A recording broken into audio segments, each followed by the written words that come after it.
status, his climates, his education, his advancement, his culture, but in heart of the Prophet, peace and blessing be upon him, hidden light of Allah. That's why my Imam Ahmad Raza said, दिल समझ से वरा है मगर यूं कहूँ गुंचाए राज़े वहदत पे लाखों सलाम। उस रसूल हाशमी की बारगाह में दुरूद शरीफ पढ़ेंगे जिनकी भौं मुबारक नवाइतु अनुसल्ली लिल्लाहि तआला रकातै सलातिल फज्र फरदुल्लाहि तआला इक़तदैतु बिहादल इमाम मुतवज्जिहन इला जिहतिल काबति शरीफ अल्लाहु अकबर। बंगाल वाले अगर नियत करते हैं तो ये कहते हैं मेरा चेहरा खाना काबा की तरफ। डरबन वाले आप कहा मेरा चेहरा भी खाना काबा की तरफ। सऊदिया वाले आप कहा मेरा चेहरा भी खाना काबा की तरफ। इराक वाले आप कहा मेरा चेहरा भी खाना काबा की तरफ। लीबिया, दूनू, जज़ाइर, मगरिब, मुरितानिया, चिबूती, सुमाल, जुजुल कमर, नाइजीरिया, बहरैन, इमारात, Dubai, 208 country in this world. उसके मुस्लिम नियत करते तो ये कहते मेरा चेहरा खाना काबा की तरफ। अल्लाहु अकबर। खाना काबा तेरी दीवार, तेरी अजमत, तेरे वजूद, तेरे तकद्दुस, तेरे हतीम, तेरे ततहुर, तेरे गिलाफ समेत एक सवाल है। पूरी दुनिया तेरी तरफ चेहरा करके नमाज पढ़ती है, क्या तू भी किसी की तरफ झुकता है? क्या तू भी किसी का सजदा करता है? क्या तेरा सर भी किसी की बारगाह में खम होता है? खाना काबा अपने तमाम तर शराफतों, तहारतों, सदाकतों, ततहुर समेत जवाब देता पूरी दुनिया मेरी तरफ चेहरा करके नमाज पढ़ती है। किसी जात को अगर मैं सजदा करता हूं तो वो आमना का लाल है, उम्मत का गमखार है। बरेली के कलंदर इस मोमेंट की तर्जमानी करते तो कलम से कहते लिख, जिनके सजदे को मेहराबे काबा झुकी उन भवों की लताफत पे लाखों सलाम। या रसूल अल्लाह, जिंदाबाद जिंदाबाद जिंदाबाद जिंदाबाद। वाह वाह वाह।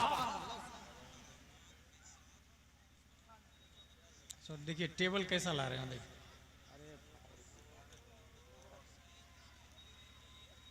ये उनकी गलती नहीं है। जो लोग मुझे जानते हैं, जो लोग दावत देते हैं, ये उनकी जिम्मेदारी होती है। आपको टी टेबल बोला था भाई। ले ले ले ले ले ले, ये तो आधा जलसा खत्म। भोज के बाद कुम्भर नहीं रोपा जाता।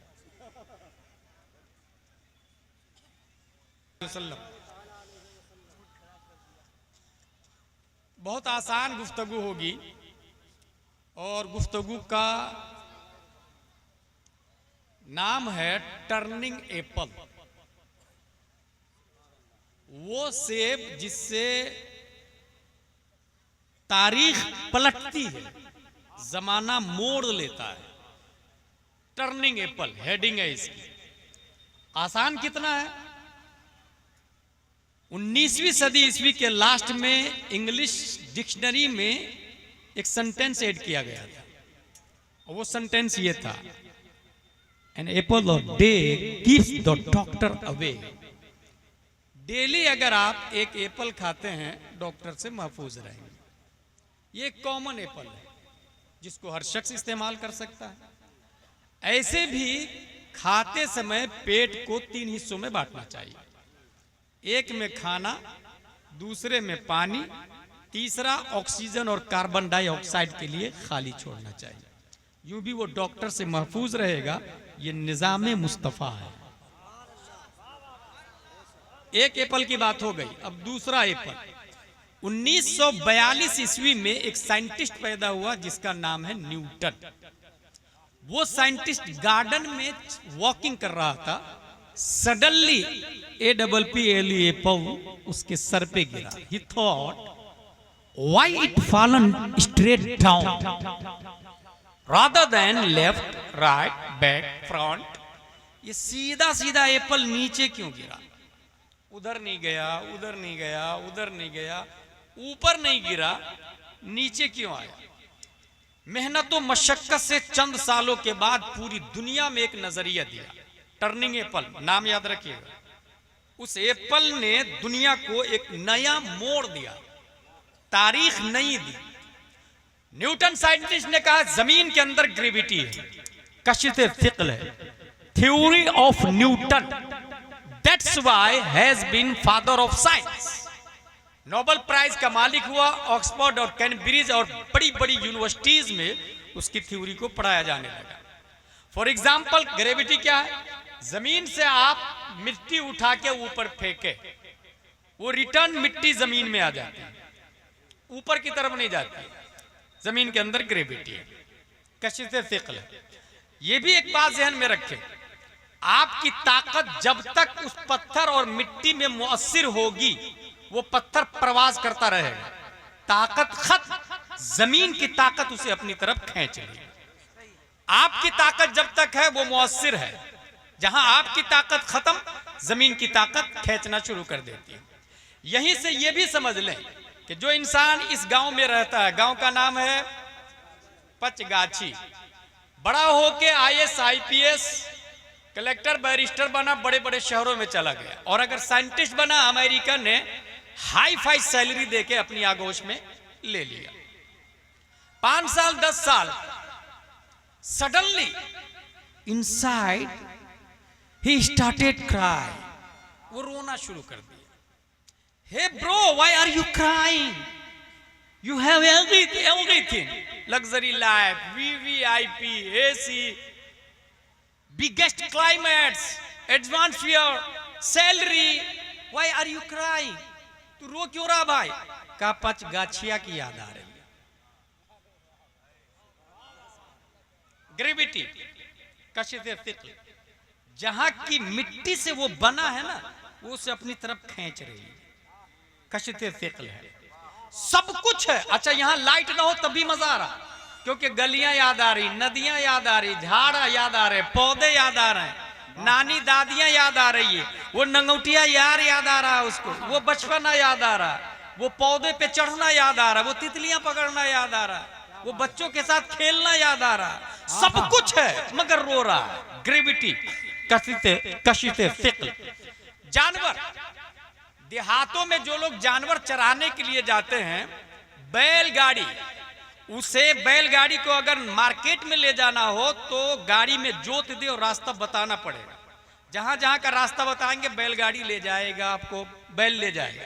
लेकिन फारिग करने के बाद दोबारा रास्ते पर बैलगाड़ी को डाल दे, वो सीधा अपने खूंटे पे आ जाता है, बगैर साइक और बगैर गाइडेंस, बगैर हाँकने वाले। ग्रेविटी, कशिते थिकल। खेतों में, जंगलों में जानवरों को छोड़े, नई सिमत में ले जाना हो, रास्ता बताना पड़ेगा, लेकिन वापस घर की तरफ मोड़े, सीधा जानवर अपने खूंटे पे आता है।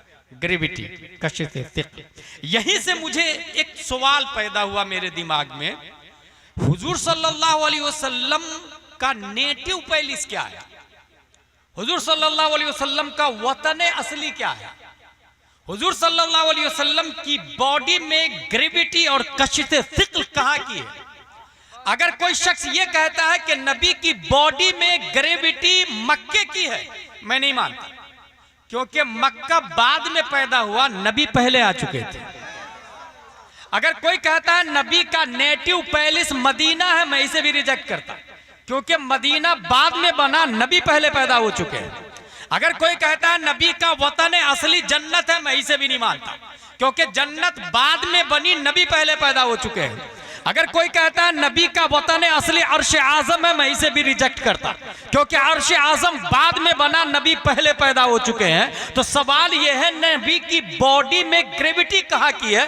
नबी के अंदर कशिते थिकल कहां की है? नबी का वतन असली और नेटिव पैलेस क्या है? जब हदीसे नूरी का मुताला किया तो इस नतीजे पर पहुंचा कि कायनात की कोई शय नहीं है, रब्बे कदीर ने सबसे पहले प्यारे मुस्तफा को पैदा फरमा और रब ने पैदा करने के बाद जन्नत में नहीं रखा, क्योंकि जन्नत थी ही नहीं, मदीने में नहीं पैदा किया, क्योंकि मदीना था ही नहीं, मक्का नहीं भेजा, क्योंकि मक्का बाद में बना।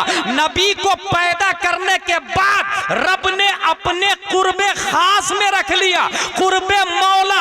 अब यहीं से बात समझ में आई, नबी का वतन असली कुर्बे मौला हुआ, नबी का नेटिव पैलेस कुर्बे इलाही हुआ, तो गरीबिटी भी नबी की बॉडी में कुर्बे इलाही की है, कशिश सिक्ल भी कुर्बे इलाही की है। यही वजह है कि ये नबी जब मक्के में 571 ईस्वी में अब्दुल्ला की पीठ से, आमिना के बतन से मकाम बैदा पीर के दिन सुबह सादिक पैदा होते हैं, तो 9 महीने मां के पेट में रह के पैदा हुए, यानी दुनिया में आने में 9 महीने लगे। मगर यही मुस्तफा मस्जिद हराम से मस्जिद अक्सा होते हुए जब कुर्बे मौला में जाते हैं, तो 9 महीना नहीं, 1 महीना नहीं, 1 हफ्ता नहीं, 1 मिनट नहीं, 1 सेकंड के करोड़वां हिस्सा में नबी गए और वापस आए। वजह यह है ग्रेविटी रब की तरफ से थी, कशिश फिक्र रब की तरफ से थी। और ये मैं नहीं बोलता, तमाम साइंसदानों का बाप जिसके सामने न्यूटन भी घुटना टेकता है, आइंस्टाइन का भी जनाजा निकलता है। इमाम अहमद रजा खान ने जब इस मोमेंट की तर्जमानी की तो कलम से कहा, लिख हिजाब उठने में लाखों पर्दे, हर एक पर्दे में लाखों जलवे। अजब घड़ी थी कि वस्ल फुरकत, जन्म के बिछड़े गले मिले थे। वही है अव्वल, वही है आखिर, वही है जाहिर, वही है बातिन, उसी के जलवे, उसी से मिलने, उसी से उसकी तरफ गए थे।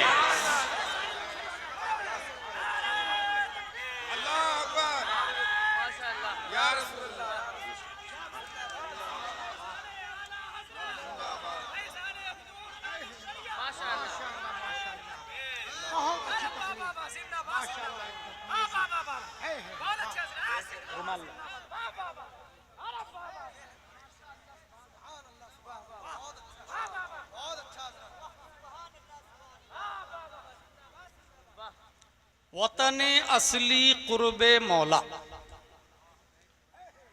न्यूटन की थ्योरी जब मार्केट में आई,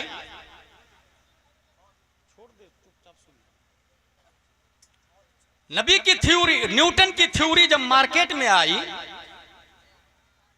7 साल का एक बच्चा डॉक्टर के पास गया। डॉक्टर साहब तबीयत खराब है मेरी, इलाज किया। डॉक्टर अपने फ्रेंड से बात कर रहा, ग्रेविटी का नजरिया जो न्यूटन ने दिया, बिगेस्ट, लाजवाब, नोबेल प्राइज होल्डर, 1642 ईस्वी, यानी 1600 साल तक किसी ने बताया नहीं जमीन के अंदर ग्रेविटी है, जबकि सब रुस्तम और सिकंदर आए, पैदा हुए, खाए पिए, एंजॉय किए, चले गए। आज तक किसी ने नहीं बताया जमीन के अंदर ग्रेविटी है। बिगेस्ट नजरिया न्यूटन ने दिया। 7 साल का बच्चा बोलता मैं नहीं मानता। डॉक्टर हैरान, hey you, what are you saying? You are son of 7 year, 7 साल के हो तुम, what are you talking? Newton को नहीं मानते तुम? का नहीं मानता, क्योंकि न्यूटन की बात में अगर दम है तो 2 पत्थर जमीन से उठाए, एक का वजन 1.5 किलो, दूसरे का वजन 1 किलो। 1 किलो वाले में 3 पाव ज्यादा जमीन का हिस्सा हुआ। अब 7 साल का बच्चा बोल रहा है कि 1 पाव और 1 किलो दोनों को 1 मीटर जमीन से ऊपर उठाओ और सेम टाइम में दोनों को छोड़ो।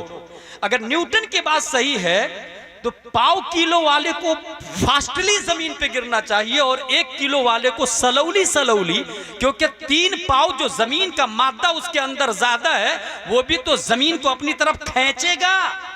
इस खींचा खींची में 1 किलो वाला धीरे से गिरेगा, 1.5 किलो वाला फास्टली। मगर ऐसा होता नहीं, इसलिए न्यूटन का नजरिया बातिल बातिल बातिल। डॉक्टर के तो पसीने छूट गए सुनकर। 7 साल का बच्चा है भाई, बोल तो सही रहा तू, लेकिन हम जिनसियत की कसरत जमीन के अंदर ज्यादा है, इसलिए उसे अपनी तरफ खींच लिया। हम जिनसियत किसको कहते हैं? मर्द मर्द की जीन्स है, गाय गाय की जीन्स है, औरत औरत की जीन्स है, यह है हम जिनसियत का। हम जिनसियत की वजह से जमीन ने उसे खींचा है। 7 साल का बच्चा बोलता मैं इसे भी नहीं मानता हम जिनसियत, क्योंकि मस्जिद में एक इमाम होता है मर्द उसके पीछे मर्द मुक्तदी 100, 200, 300, 400, जुम्मे के दिन 5-5 हजार मुक्तदी होते हैं, दोनों की जिनसे एक हुई, तो इमाम मुक्तदी में चिपक क्यों नहीं जाता? मुक्तदी पीछे ज्यादा है ना, हम जिन्स मुक्तदी ज्यादा है, तो इमाम मुक्तदी में चिपकता क्यों नहीं? इसलिए न्यूटन का नजरिया बातिल बातिल बातिल। डॉक्टर और परेशान, भाई ये ला कहां से रहा दलील? ये का न्यूटन का नजरिया गलत है, इमाम मुक्तदी में चिपकता नहीं। डॉक्टर पढ़ा लिखा था, जाहिल नहीं था, डॉक्टर था। डॉक्टर बोला बेटा यहां भी बात में दम है, दलील तो तू माकूल दे रहा है, इमाम चिपक जाता, रूह चिपकने नहीं देती है। रूह माने ग्रेविटी है, माने कशिश है, रूह चिपकने नहीं देती। 7 साल का बच्चा भी जाहिल नहीं था, कहा रूह को निकाल देते हैं, लाश को सामने रख देते हैं। रूह को निकाल के लाश को सामने रख दो। आज तक जितनी नमाज़े जनाजा पढ़ी गई, एक भी लाश आके इंसानों से चिपकी है? इसका मतलब न्यूटन का नजरिया बातिल बातिल बातिल। इस दलील को सुनने के बाद डॉक्टर भी लाजवाब हो गया। दरअसल डॉक्टर को पता नहीं था ये 7 साल का बच्चा कोई और नहीं, 10 शव्वाल 1272 हिजरी 14 जून 1856 ईस्वी में तमाम सवालों का जवाब बनकर, तमाम क्वेश्चन का आंसर बनकर, नकी अली खां की पीठ से तसर्रुफात की करवटें लेता हुआ बरेली की धरती पर वहाबियों का जनाजा निकालने वाला, देवबंदियों की धज्जियां उड़ाने वाला, सुन्नियों की आन बान शान इमाम अहमद रज़ा खान। नारे तकबीर, नारे रिसालत, इश्क मोहब्बत, इश्क मोहब्बत।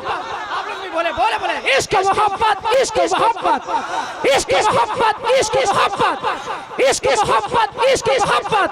सरजमीने बरेली शरीफ, सरजमीने बरेली शरीफ, फैजाने आला हजरत, फैजाने आला हजरत, फैजाने हुजूर ताजुश शरिया। नारे तकबीर।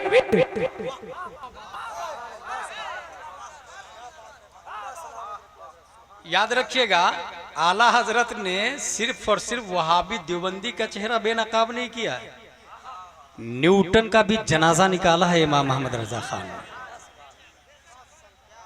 7 साल की उम्र में। बल्कि मुझे एक और बात याद आ गई,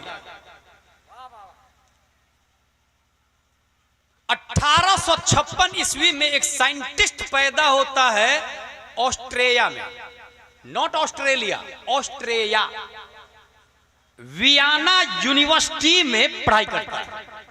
नाम है उसका सिगमंड फ्राइड, साइंटिस्ट का। 25 साल पढ़ाई किया और 25 साल पढ़ाई करने के बाद पूरी दुनिया को एक नजरिया दिया। ये कहा कि हर शख्स की बॉडी में 3 सिफत है, id, ego, super ego. College के स्टूडेंट जानते हैं इस बात को, id, ego, super ego. What is the difference between 3 things? Id, ego, super ego हर शख्स की बॉडी में। चाय की दुकान पर खड़े हैं, भीड़ लगी हुई है, चाय पी ली आपने, कोई देख नहीं रहे यार, खसक जाता हूं मैं, वी कॉल्ड आईडी। पैसे नहीं देते, देखेगा थोड़ी, नियत खराब किया, आईडी।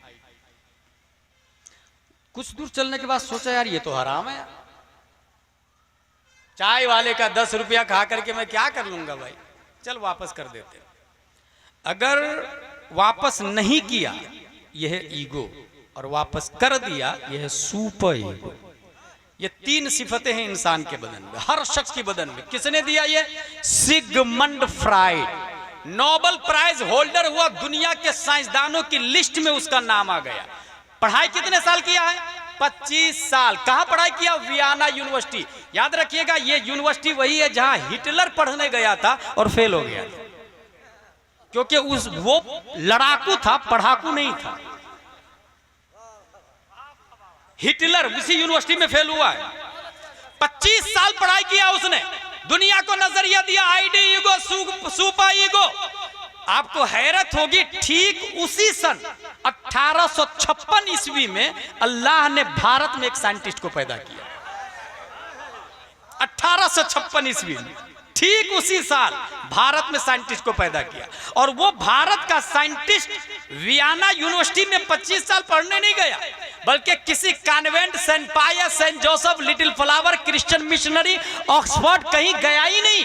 न ABCDEFGHIJKLMNOPQRSTUVWXYZ पढ़ा और न ही किसी दारुल उलूम में दाखला लेकर के अलिफ बा ता सा जीम हा खा दाल दाल रा ज़ा सीन शीन सो वो तो ज़ा ऐन गैन फे ज़ा ऐन गैन फा क़ाफ काफ लाम मीम नून वाव हा लम अलिफ हमज़ा या, न किसी मदरसे में नाम लिखाया जाके, न किसी स्कूल में गया।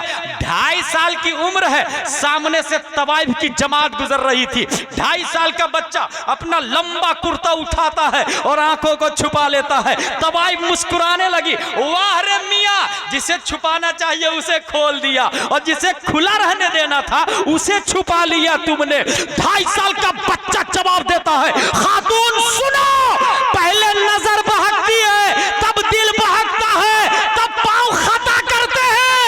वियना यूनिवर्सिटी में पढ़ा 25 साल और जो 3 नजरिया दिया पूरी दुनिया में, 3 चीजें, 3 सिफतें इंसान की बताया, ये 2.5 साल का बच्चा बगैर पढ़े लिखे पूरी दुनिया को नजरिया दे दिया। वो 2.5 साल का बच्चा कोई और नहीं, अपने वक्त का इमाम आज़म, अपने वक्त का इमाम मालिक, अपने वक्त का इमाम शाफई, अपने वक्त का इमाम अहमद बिन हंबल, फतावा रज़विया का मुसन्निफ, कंजुल ईमान का मुसन्निफ, हज़रत इमाम इश्क व मोहब्बत इमाम अहमद रज़ा खान।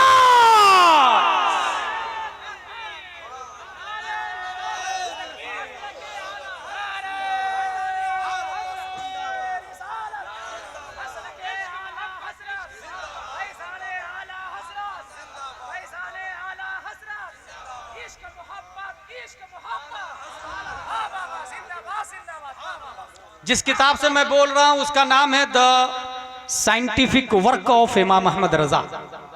इस किताब से बोल रहा हूं। टर्निंग एप्पल, 2 एप्पल हो गए, तीसरा एप्पल आ रहा, वमा अलैना इल्लल बलाग। तीसरा एप्पल, एक आदमी को 1 करोड़ रुपया मिल जाए, क्या करेगा? वो देखेगा लेफ्ट राइट बैक फ्रंट, कोई देख तो नहीं रहा, हाँ कोई नहीं है। देखा, एक आदमी को एप्पल मिल गया, उसने खा लिया। खाने के बाद सोचा यार ये तो हराम हो गया है, एप्पल वाले से तो पूछा ही नहीं मैंने। यहीं पे दिमाग को रोके और जितने लोगों ने हराम खाया है अभी तक, वो सोचे कि हमने अगर हराम खाया है तो उसका कफारा हमें क्या देना होगा। वो आदमी एप्पल वाले को ढूंढा। जितने लोगों ने हराम खाया है वो जिसका पैसा है उसको ढूंढे। 1 रुपया भी किसी का ले लिया है तो वो मर गया है तो उसके बेटे को जाके दे, उसके खानदान को जाके वापस करे। अगर जमीन पड़ोसी की दबा ली है आपने, 1 इंच और 10-15 मंजिला बिल्डिंग बना लिया है, वो बिल्डिंग तोड़े और वो जमीन वापस करे। और याद रखे, अगर आपने नहीं तोड़ा, मैदान महशर में वो बंदा हाजिर, मौला मेरी 1 इंच जमीन ले ली इसने, या 1 रुपया ले लिया इसने, या 1 एप्पल मेरा खा गया मेरे बाग से मेरे पूछे बगैर। क्यों तुमने इसका एप्पल खाया? हाँ मौला खा लिया, मुझे पता नहीं था इतनी छोटी बात तेरी बारगाह में आके कंप्लेन करेगा, मुझे पता नहीं था। अगर ये जुमला बोला तो रब उलमा को हाजिर करने पर कादिर है कि क्या मस्जिद में हर जुम्मा आधा घंटे तकरीर करके ये नहीं बताते थे एप्पल खाना भी हराम है चोरी का, 1 रुपया भी खाना हराम है चोरी का, समोसा खाना भी हराम है चोरी का, अंगूर खाना भी हराम है चोरी का। इमाम हसन बसरी का नाम अगर नहीं सुना है तो सुने। उनसे एक औरत ने कंप्लेन किया कि आपके बेटे ने मेरे पानी का मटका फोड़ दिया है। इमाम हसन बसरी अपनी बीवी से जाके पूछते हैं, जब ये पेट में था तो तुमने कौन सा गुनाह किया था? पेट में था तब। खातून याद करती है कि मेरे सरताज, मेरे शौहर, मुझे कोई गुनाह याद नहीं आ रहा। सोचे, खातून बोल रही, आज की खातून को नेकी याद नहीं है क्योंकि 24 घंटा तो गुनाह में गुजर रहे हैं। वहां गुनाह याद नहीं था, यहां नेकी याद नहीं होगी कि कौन सा नेक काम किया था जब मेरा बच्चा मेरे पेट में था। इमाम हसन बसरी की ज़ौजा फरमाती है, मेरे सरताज मुझे सिर्फ इतना याद है कि अमानत के अंगूर रखे हुए थे, मैं कपड़ा सिल रही थी सुई से, मुझे ख्याल आया ये अंगूर मीठे हैं या खट्टे हैं, सुई चुभोया एक अंगूर के दाने में और अपनी जुबान पर रखा। इमाम हसन बसरी फरमाते बस उसी की सजा है। मटका भी फोड़ा था तो अंगूर की साइज के बराबर ही फोड़ा था। मटका भी फोड़ा बेटा ने तो अंगूर की साइज के बराबर गुलेल से फोड़ा था। इसका मतलब मां जिस प्रकार का गुनाह करेगी बच्चा भी उसी प्रकार की सजा का मुस्तहिक होगा। जितना बड़ा जुर्म होगा उसका असर बच्चा उतना ही मुतासिर होगा। यहीं से यह भी नोट कर ले, बाप ने अगर अपनी बीवी को हालते हमल में यानी बच्चा पेट में और अपनी बीवी को हराम खिलाया, वो बच्चा कभी अल्लाह का वली हो ही नहीं सकता है, कभी अल्लाह का वली नहीं हो सकता है। बल्कि मजीद ये बता दूं, बहुत ज्यादा हराम खिलाया है तो वही आलिम की तौहीन करता है, वही मस्जिद के इमाम की बगावत करता है, वही ताजुश शरिया की मुखालफत करता है, वही ख्वाजा मुजफ्फर की मुखालफत करता है, वही मुफ्ती आजम हिंद हुजूर मुजाहिद मिल्लत की मुखालफत करता। क्योंकि पूरी दुनिया में अल्लाह के नबी ने ऑक्सफोर्ड, कैम्ब्रिज, जेएनयू, करोड़पति, Donald Trump, नेतन, billion million person को वारिसे नबी नहीं, बल्कि नबी ने आलिम को अपना नायब बनाया है, आलिम को अपना जानशी बताया है। इसलिए जो भी आलिम की तौहीन करता है समझ जाइए अगला स्टेप है वो अमीर मुआविया की तौहीन करेगा। और जो अमीर मुआविया की तौहीन करता है या तो खारजी होता है या राफजी होता है और सीधा एक स्टेप आगे बढ़ता है और नबी की तौहीन करने लग जाता है। और जो नबी की तौहीन करता है रतुल्लिम बादा ज़ालिका ज़नीम से मुफस्सिरीन ने इस्तिदलाल किया है, जब वो पेट में था तो सिर्फ बाप ने हराम लुकमा नहीं बल्कि हराम नुतफे का इख्तिलात हुआ था, नतीजतन बच्चा नबी की तौहीन करता है। ये बहुत बुनियादी बात बता के जा रहा हूं। एप्पल मैदान महशर में तमाम तर गुनाह उस आदमी के गुनाह इधर ट्रांसफर होंगे। पहले इसकी नेकियां जाएगी, जिसने एक एप्पल खाया है हराम का उसकी नेकियां ट्रांसफर हो जाएगी उधर।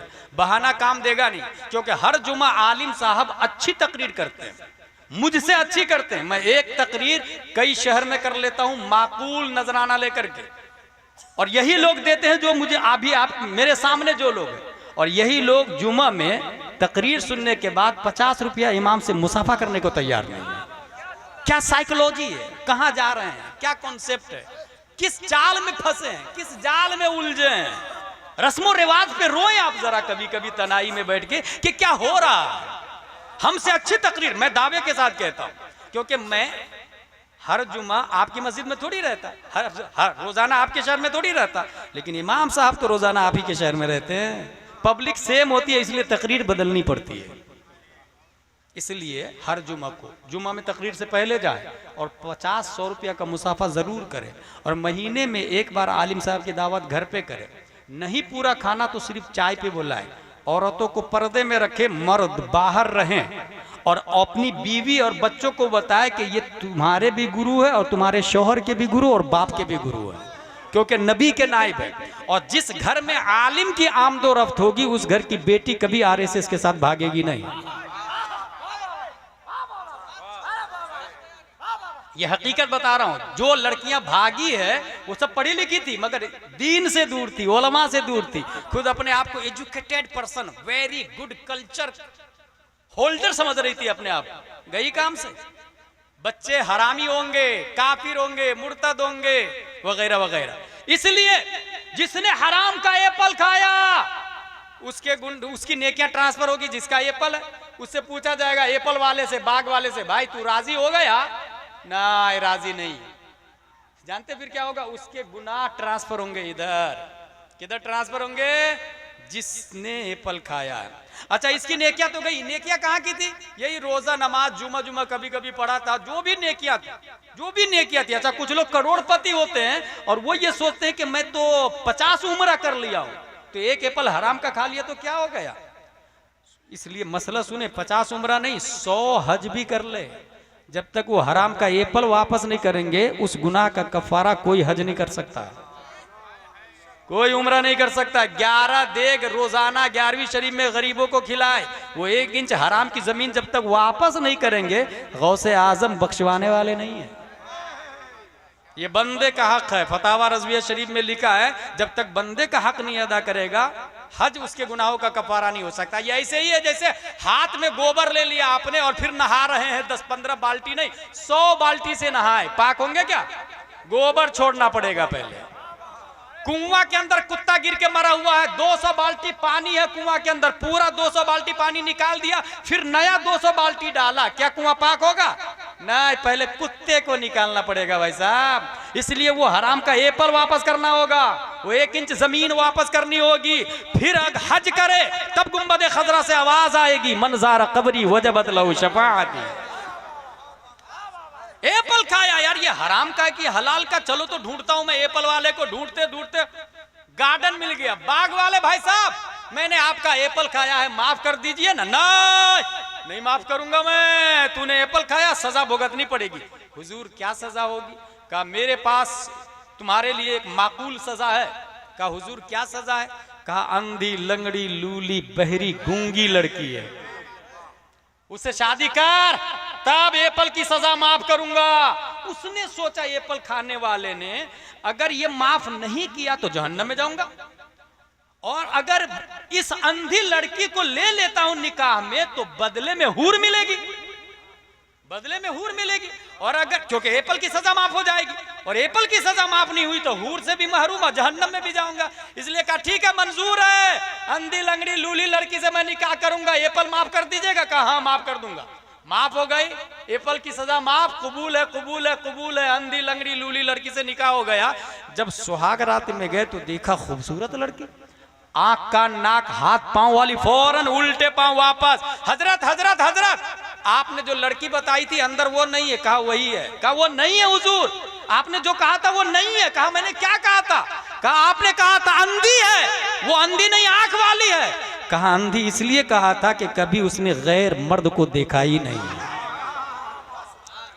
हुजूर वो हाथ वाली है, लूली नहीं है। आपने लूली कहा था, लूली इसलिए कहा था कि हाथों ने कभी हराम काम किया ही नहीं।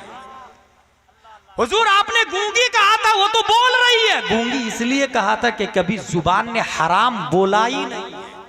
बहरी इसलिए के कानों ने हराम सुना ही नहीं। लंगड़ी इसलिए के पांव हराम की तरफ चले नहीं। अल्लाहू अकबर, इतनी नेक।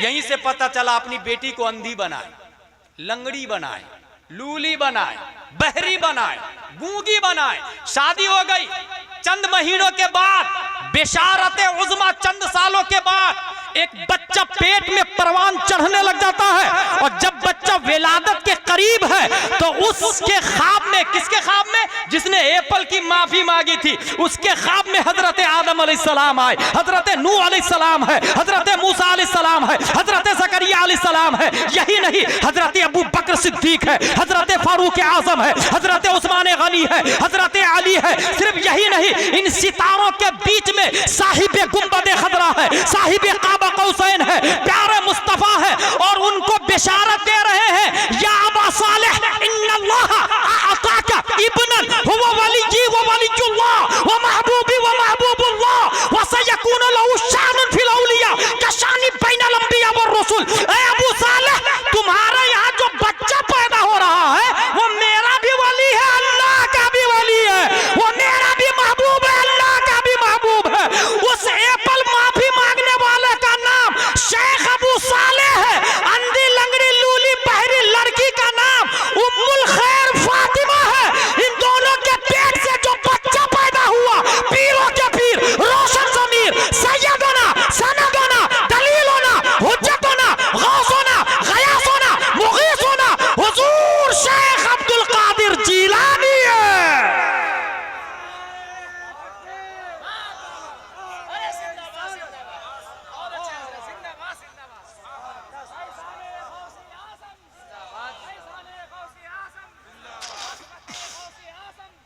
रिफाते गौसे आज़म, रिफाते गौसे आज़म, असमते गौसे आज़म, नारे तकबीर, नारे रिसालत। मौजू क्या था? टर्निंग एप्पल, जिसने तारीख को गौसे आजम दिया है। टर्निंग एप्पल गौसे आजम रज़ी अल्लाह ताला। इसका मतलब क्या हुआ? अगर बाप हराम से बचता है तो बेटा गौस पैदा होता है। ये मतलब हुआ ना नतीजा। बाप हराम से बचेगा तो बेटा गौस पैदा होगा, माँ हराम से बचेगी तब बेटा गौस पैदा होगा। गौस का सिलसिला बंद नहीं हुआ, आज भी पचगछिया में गौस पैदा हो सकता है। एक है हर जमाने का गौस और एक है हर जगह, एक एक जमाने का गौस। इमाम हसन से लेकर इमाम मेहदी तक गौसियत की कुर्सी पे शेख अब्दुल कादिर जिलानी फाइज है। और एक हर जमाने में गौस आएंगे और उस गौस का इंतकाल होगा तो दूसरे गौस का इंतखाब होगा।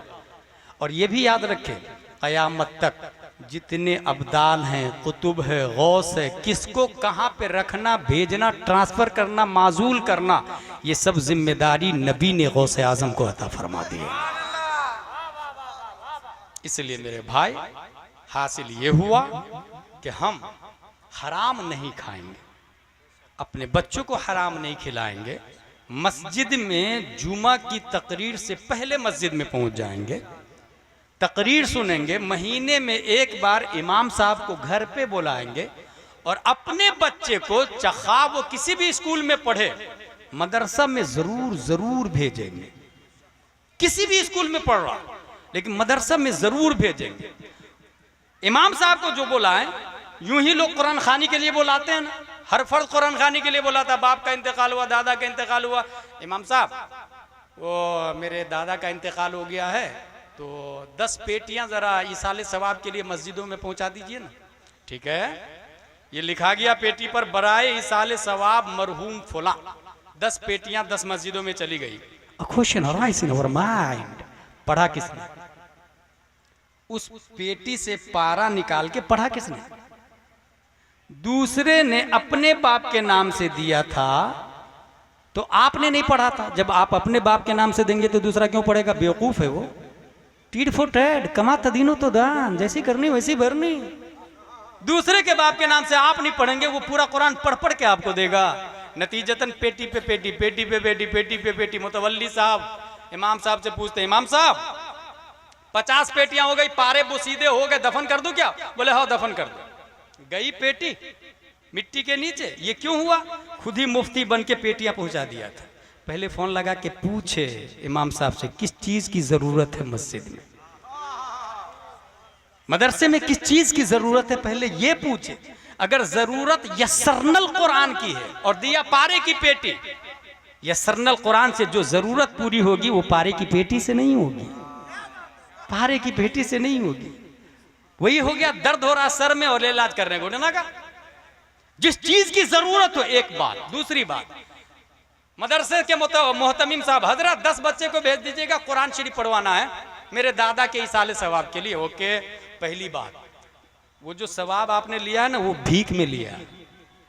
सवाब पहले पढ़ने वाले को मिला, फिर उस पढ़ने वालों ने भीख में डोनेशन दिया आपको, तब वो सवाब आप ट्रांसफर कर रहे हैं दादा के पास।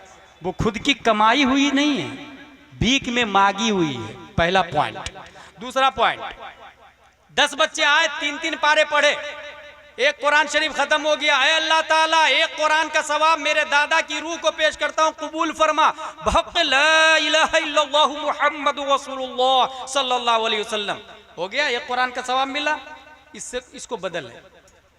मैं एक नया तरीका बताता हूं, और ये नया तरीका सुनेंगे आप पहली बार। लिखा हुआ है 100 साल पहले, लिखा हुआ बहुत पुराना है, सुनेंगे आप पहली बार। तफसीर नईमी के अंदर लिखा हुआ है कि एक इंसान अगर एक आयत की तफसीर समझ ले तो अल्लाह तबारक व तआला 10 कुरान का सवाब अता फरमाता है। आलिम साहब को बुलाए और कहे सूरह कौसर की तफसीर करके बताए। बीवी बच्चों को पर्दे में बैठाए, मर्द लोग आगे रहे, एक आयत की तफसीर करके इमाम साहब बताएंगे। चाय भी हो गई, नाश्ता भी होगा, एक आयत की तफसीर भी मिल गई। खत्म से पहले अब हाथ उठाए, ए अल्लाह ताला 10 कुरान का सवाब मेरे दादा की रूह को पेश करता हूं, कबूल फरमाए। बता, इसमें ज्यादा फायदा या उसमें ज्यादा फायदा? 10 बच्चों को बुलाया, एक कुरान का सवाब। यहाँ एक आलिम साहब को बुलाया तो डबल सवाब, एक तो 10 कुरान का। दूसरा फायदा यह कि एक आयत की तफसीर का अल्लामा भी बन गया, एक आयत की तफसीर और मीनिंग भी समझ गया। ये वो बुनियादी बातें हैं जो आपको जहालत से निकाल कर रोशनी के मैदान में ला देगा। जिससे आपकी सोच बिल्ड करेगी। बच्चों को तालीम जरूर दे, अरबी उर्दू दोनों। और जो लोग अल्लाह ने जिसको दौलत दिया उनको मैं कहूंगा अपनी स्कूल खोले, अपनी लेडी बटलर खोले, जचगी हॉस्पिटल। माँ और बहनें हालत हमल में, बच्चा पैदा होने वाला 9 महीना ज्यादा जहां हुआ, डॉक्टर ने बोल दिया कि इसे फौरन हॉस्पिटल ले जाओ। कहां लिखा भाई 9 महीने के बाद हॉस्पिटल ले जाना चाहिए? बच्चा माँ के पेट में कितने महीने रह सकता है पता है आप लोग? 2 साल तक माँ के पेट में बच्चा रह सकता है, 2 साल तक। यहाँ 10वां महीना चलता है तो माँ बाप दादा दादी पूरा मोहल्ला हैरान परेशान। डॉक्टर भी बार बार प्रेशराइज करता है, ऑपरेशन ऑपरेशन ऑपरेशन। ये प्री प्लान है, ये प्री प्लान है। और जचगी अगर वो करवाता है, लेडीज होती है या जेंट्स होता है? जेंट्स होता है।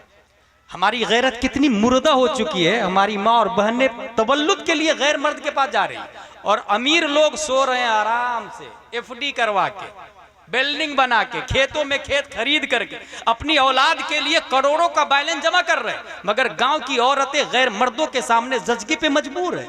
इसका जिम्मेदार कौन है? इस बेगैरती और बेहयाई का वबाल किसके साथ? इसलिए हमारा जचगी हॉस्पिटल होना चाहिए। हमारी बहनें जो पढ़ रही है वो उसमें नर्स होगी, शरीयत के हिसाब से फैसला होगा। बच्चा वक्ते विलादत पैदा हो जाएगा, चाहे 11वां चले या 12वां चले या 20वां महीना चले। ये इस्लाम का सिस्टम है। दूसरी बात, स्कूल अपनी होनी चाहिए, अपनी स्कूल खोले। क्योंकि अभी हाल ही में जो हुआ कर्नाटका में, ये कहा गया कि नकाब पहन के अंदर नहीं जा सकते। औरत जब जा रही थी बच्चे को लेके, वॉचमैन ने कहा यू कांट इंटरव्यू नकाब, नकाब पहन के आप नहीं जा सकते। उस बेहया औरत ने कैमरा के सामने नकाब उतारा है और साड़ी पहन के अंदर गई है। ये मर्दों की गैरत पे जोरदार थप्पड़ है। अगर गैरत ईमानी उस खातून की बाकी होती और तालीम होती जर्रा बराबर, वो खातून के अंदर कनीज़े फातिमा का सलीका होता तो वॉचमैन को थप्पड़ मारती और स्कूल के गेट पर जूतियों का हार डालती, फिर वापस पलटती और समाज में यह कहती हमारी अपनी स्कूल होगी और अपनी स्कूल में अपना यूनिफॉर्म होगा और अपना यूनिफॉर्म के साथ अपना सिलेबस होगा। जब अपना यूनिफॉर्म होगा, अपनी स्कूल होगी, बायलॉज हमारा होगा, नियम हमारा होगा, सिस्टम हमारा होगा। जब बात यूनिफॉर्म की आएगी तो लड़कों के लिए कुर्ता पजामा टोपी यूनिफॉर्म रखेंगे और लड़कियों के लिए नकाब यूनिफॉर्म रखेंगे। सिलेबस की बात आएगी तो उसमें सीबीएसई के साथ में हम नर्सरी में तामीर अदब भी दाखिल करेंगे। अव्वल दोम सोम चहारुम पंजुम, पहली में आएगा अनवार शरीयत भी पढ़ेगा, दूसरी में कानून शरीयत, तीसरी क्लास में बहार शरीयत, चौथी पांचवी छठवीं जब कॉलेज क्रॉस करेगा फतवा रज़विया भी दाखिल निसाब होगा। अब जो बच्चा पढ़ के फारिग होगा वो डॉक्टर जाकिर नायक नहीं होगा, जो फारिग होगा वो डॉक्टर अमीन मियां होगा, वो डॉक्टर सज्जाद आलम मिसबाही होगा, जो खुद भी सुन्नी होगा और हजारों के बीच में सुन्नियत बचाएगा भी, सुन्नियत बांटेगा भी।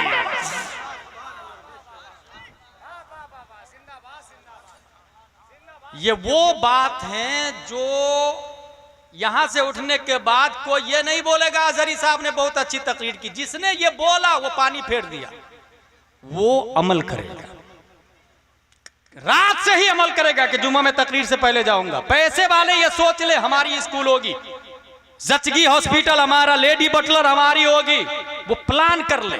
और इस तरह अगर निजाम बना लिया हमने तो जो हालात देख रहे हैं आप ना, यकीनन इस हालात से हम बाहर आ जाएंगे। क्या वजह है? इस वक्त रियाज सीजन चल रहा है, पता है आप लोग को? जो लोग न्यूज देखते हैं उनको पता है रियाज सीजन। $400 मोहम्मद बिन सलमान खर्चा कर लिया है, $400। कितने लोग शरीक हुए? बंबई के नंगे लोग, बॉलीवुड हॉलीवुड ट्रॉलीवुड वाले अभी वहीं हैं। 40 लाख से ज्यादा लोग शरीक है उस इंजॉय प्ले हॉल में, 40 लाख से ज्यादा लोग इंजॉय कर रहे हैं। जबकि ऐन इसी मौके पर फिलिस्तीन में रोजाना 400 बच्चों की जाने जा रही हैं। Just imagine about it. कौन सोचेगा? मोहम्मद बिन सलमान प्राइम मिनिस्टर ऑफ सऊदीया कितना मरदूद खबीस है, बताए गैरत ईमानी कहां गई उसकी? उसको मुर्दा कहेंगे ना? वो अबू जहल की औलाद है, वो मुर्दा हो नहीं सकता, वो मुर्दा हो नहीं सकता। रोजाना बच्चे जानते हैं हड्डी टूट रही है, पैरासीटामोल पेन किलर नहीं है वहां पर, फ्लेक्सन नहीं है वहां पर। हड्डी टूटी हुई हड्डी को जोड़ने के लिए बाप कुरान की आयत पढ़ता है, वो बच्चा आयतें सुनता है और हड्डी जुड़वा रहा है।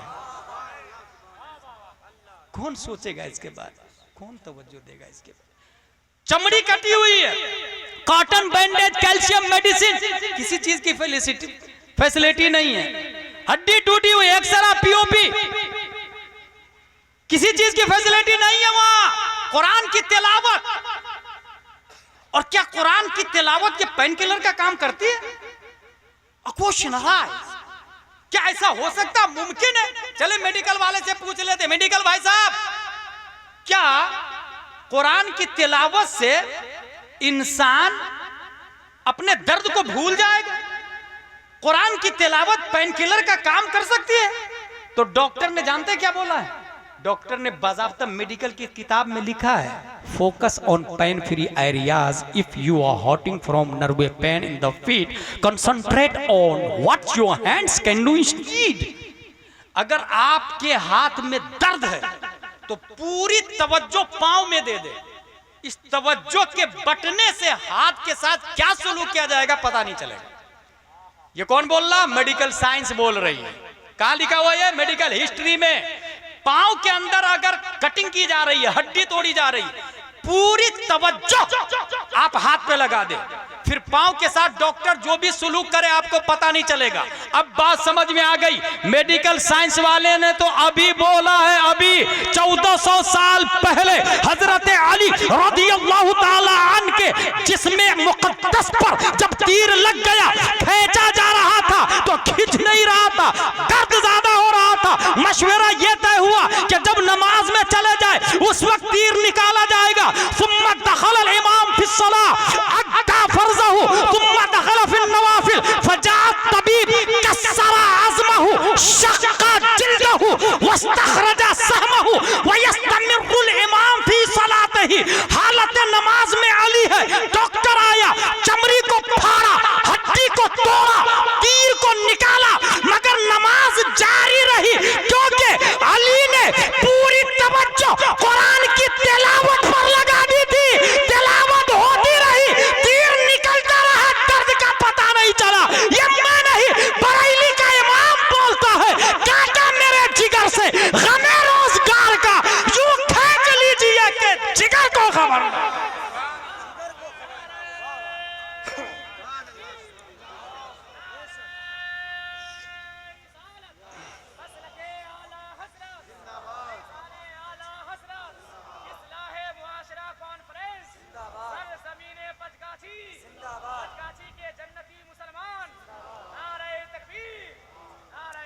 लिहाजा कभी कभी तन्हाई में बैठ के फिलिस्तीन के मुसलमानों के लिए रो लिया करे।